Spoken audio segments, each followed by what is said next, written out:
would be crazy to think Mike McCarthy could get a contract extension. I don't know if anyone's even asked you this, but is it crazy to think that at the end of this season we could be talking about an extension for Mike McCarthy? Well, I don't think that's crazy at all. That's not crazy. And listen, Mike McCarthy is an outstanding coach. I was listening to the game last night, watching it, and Aikman was talking about it, and he's reiterated that several times publicly. This Super Bowl winning coach. And Mike McCarthy has been there, done that. He's got great ideas. So bottom line is that in no place in my body language or anything else have you seen indications about what we're going to be doing relative to this staff at the end of this year. Wow. Okay, McCarthy was asked about it this afternoon, said, quote, I haven't really talked about it all year and definitely not going to start on a short week and an important division game, but I'm not going to throw away positive vibes either. So keep them coming. It's all good. All right, Graz, what do you make of all that from Jerry? Look, I think Jerry has said what he's going to say at this point when asked this direct question about could Mike McCarthy get a contract extension. Like, he's not going to fire him today, so he's got to show support. Mike McCarthy's contract expires at the end of this season, and I think there's been a sense in Dallas all year that they had to do something in terms of postseason success in order to ensure him coming back. That said, Jerry Jones and hiring coaches tends to zig when others might zag, so don't be shocked. I think it's unlikely, but I certainly wouldn't put the chances at absolutely zero that Mike McCarthy's coming back. Daniel Jones will not be coming back to the Giants. He was released, as we know, and cleared waivers, which means he is free to sign with any team. I do believe he will sign with a team before the end of this season. We've heard Minnesota as a possibility. We've heard Baltimore as a possibility. Teams that might be interested in a veteran backup who might be able to step in should something happen to their starter. So we continue to await news on Daniel Jones and his next destination. It'll be a minimum salary deal because his contract with the Giants has offset language.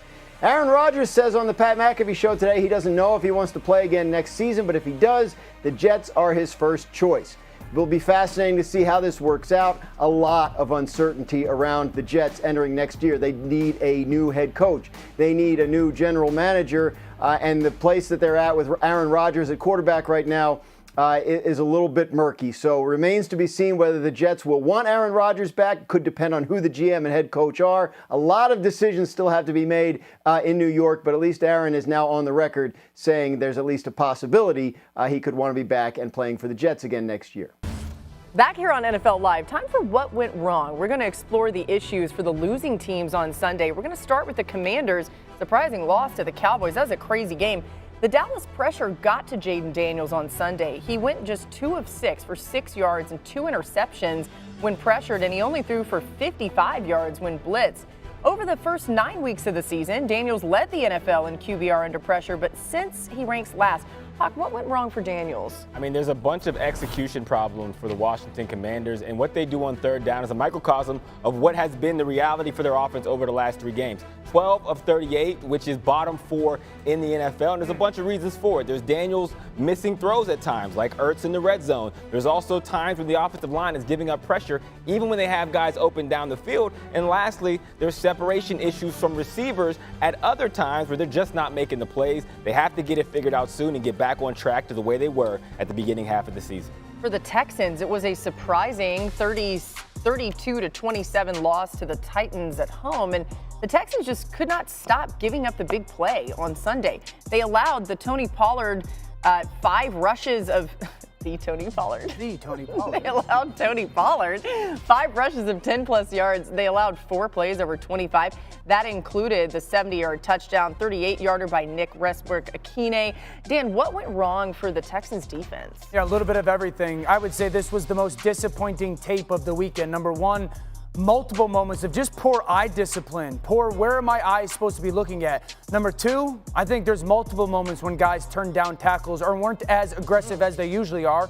And 3, the ball got thrown over their heads, which is over their safeties' heads, which is teams have done that on a week-to-week basis where there were some uncovered receivers that had very little to do with the design of the play and more to do with the guys doing their rules of the play. That was one of the most disappointing tapes that they've put on tape as a unit, and certainly of the NFL across the NFL over the weekend. And in San Francisco, they were without Brock Purdy and Nick Bosa as they lost to the Packers 38-10. The 49ers had one of their worst performances since Kyle Shanahan took over in 2017. Their points